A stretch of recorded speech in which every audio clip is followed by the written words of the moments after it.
Hello guys, আসসালামু আলাইকুম। সবাই কেমন আছেন? আশা করি সবাই ভালো আছেন। আমিও আল্লাহর রহমতে আপনাদের দোয়ায় ভালো আছি। তা আমি আজকে হালুয়া বানাবো, বুটের ডালের হালুয়া। আর দেখেন পাখিগুলো কত সুন্দর। আমি বুটের ডালের হালুয়া বানাবো, সেগুলো আমি এখন দেখাচ্ছি। ডালগুলো চুলায় বসিয়ে দিচ্ছি সিদ্ধ হওয়ার জন্য। আমার ডালগুলো সিদ্ধ হয়ে গেছে, এগুলো এখন ব্লেন্ডার করে নিব। পুরোপুরি সিদ্ধ হয়ে গেছে। আর ডালে যে দুধ দিব সেই দুধগুলো আমি এখানে চুলায় জাল করে নিচ্ছি। গরুর খাঁটি দুধ, খুব সুন্দর গাঢ় দুধগুলো। এই দুধ দিয়ে আমি বুটের হালুয়া বানাবো, হালুয়াতে দিব। তো সবাই আমার সাথে থাকেন, একটা লাইক দিবেন প্লিজ। লাইক দিয়ে ভিডিওটা দেখা শুরু করেন। ডালগুলো আমার ব্লেন্ডার করা হয়ে গেছে। ব্লেন্ডার করাটা আর দেখালাম না, এখন চুলায় চলে আসলাম। আমি ঘি দিয়ে দিছি। ঘিয়ে এখন বাদাম আর কিশমিশ ভেজে নিব। এখানে কাজু বাদাম আর কাঠবাদাম আছে, আর কিশমিশগুলো আমি ঘিয়ে ভেজে নিচ্ছি।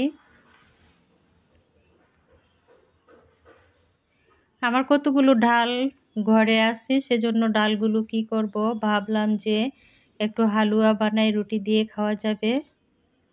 এই তো হয়ে গেছে কিন্তু ভাজা। এগুলো আমি উঠাবো না, উঠিয়ে নেওয়া যায়, কিন্তু এগুলার ভিতরে আমি ডালগুলো এখন দিয়ে দিচ্ছি। তুলে নিলাম না।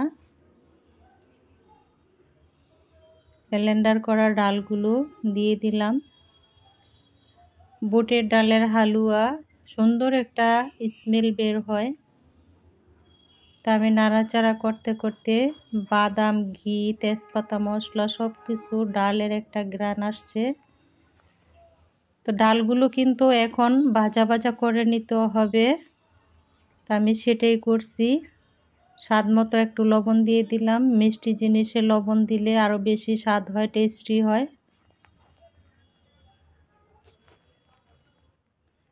নাড়াচাড়া করে নিব এখন।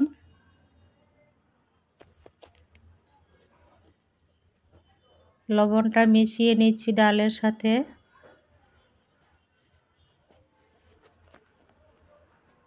যারা লাইক দিতে ভুলে গেছেন, একটা লাইক দিয়ে আমার ভিডিওটা দেখেন।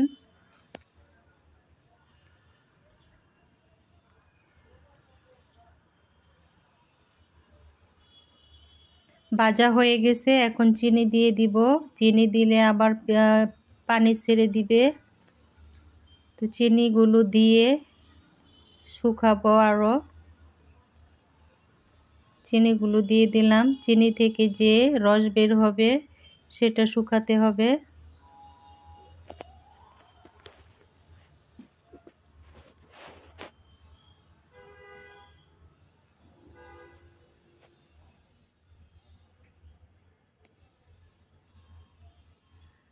সবাই আমার ভিডিওটা একটু ফুল ওয়াচ না করলেও যদি হাতে সময় থাকে অর্ধেক ভিডিও দেখে যাবেন। আর সবাই আমার অ্যাডগুলো দেখিয়ে দিবেন আপুরা।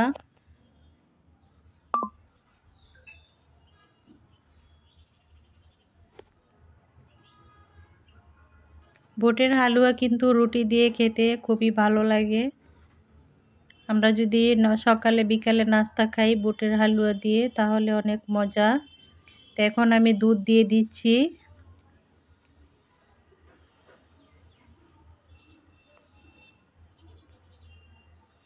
আমি আস্তে আস্তে দুধ দিয়ে দিলাম। একবার দিলাম, আরেকবার দিব।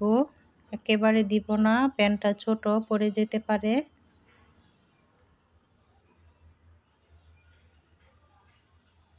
ডাল এবং দুধ একসাথে মিক্স করে নিচ্ছি।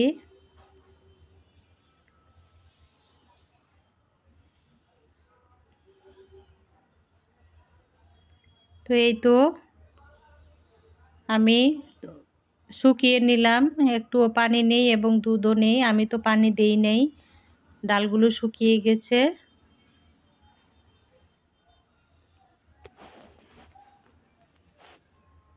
আমার হালুয়া রান্নাটা কিন্তু প্রায় হয়ে এসেছে। ধৈর্য ধরে অনেক নাড়াচাড়া করতে হয়। যদি নাড়াচাড়া একটু বন্ধ করে দেই তাহলে কিন্তু পোড়া লেগে যাবে। তো হয়ে গেছে হালুয়া, আমি একটা প্লেটে ঢেলে দিছি। সবাই আমার সাথে ধৈর্য ধরে থাকার জন্য অনেক অনেক ধন্যবাদ।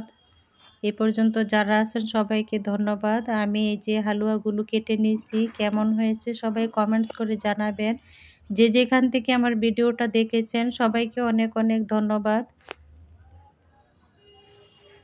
সবাই ভালো থাকবেন, সবার জন্য আমি দোয়া করি, আমার জন্য সবাই দোয়া করবেন। আল্লাহ হাফেজ।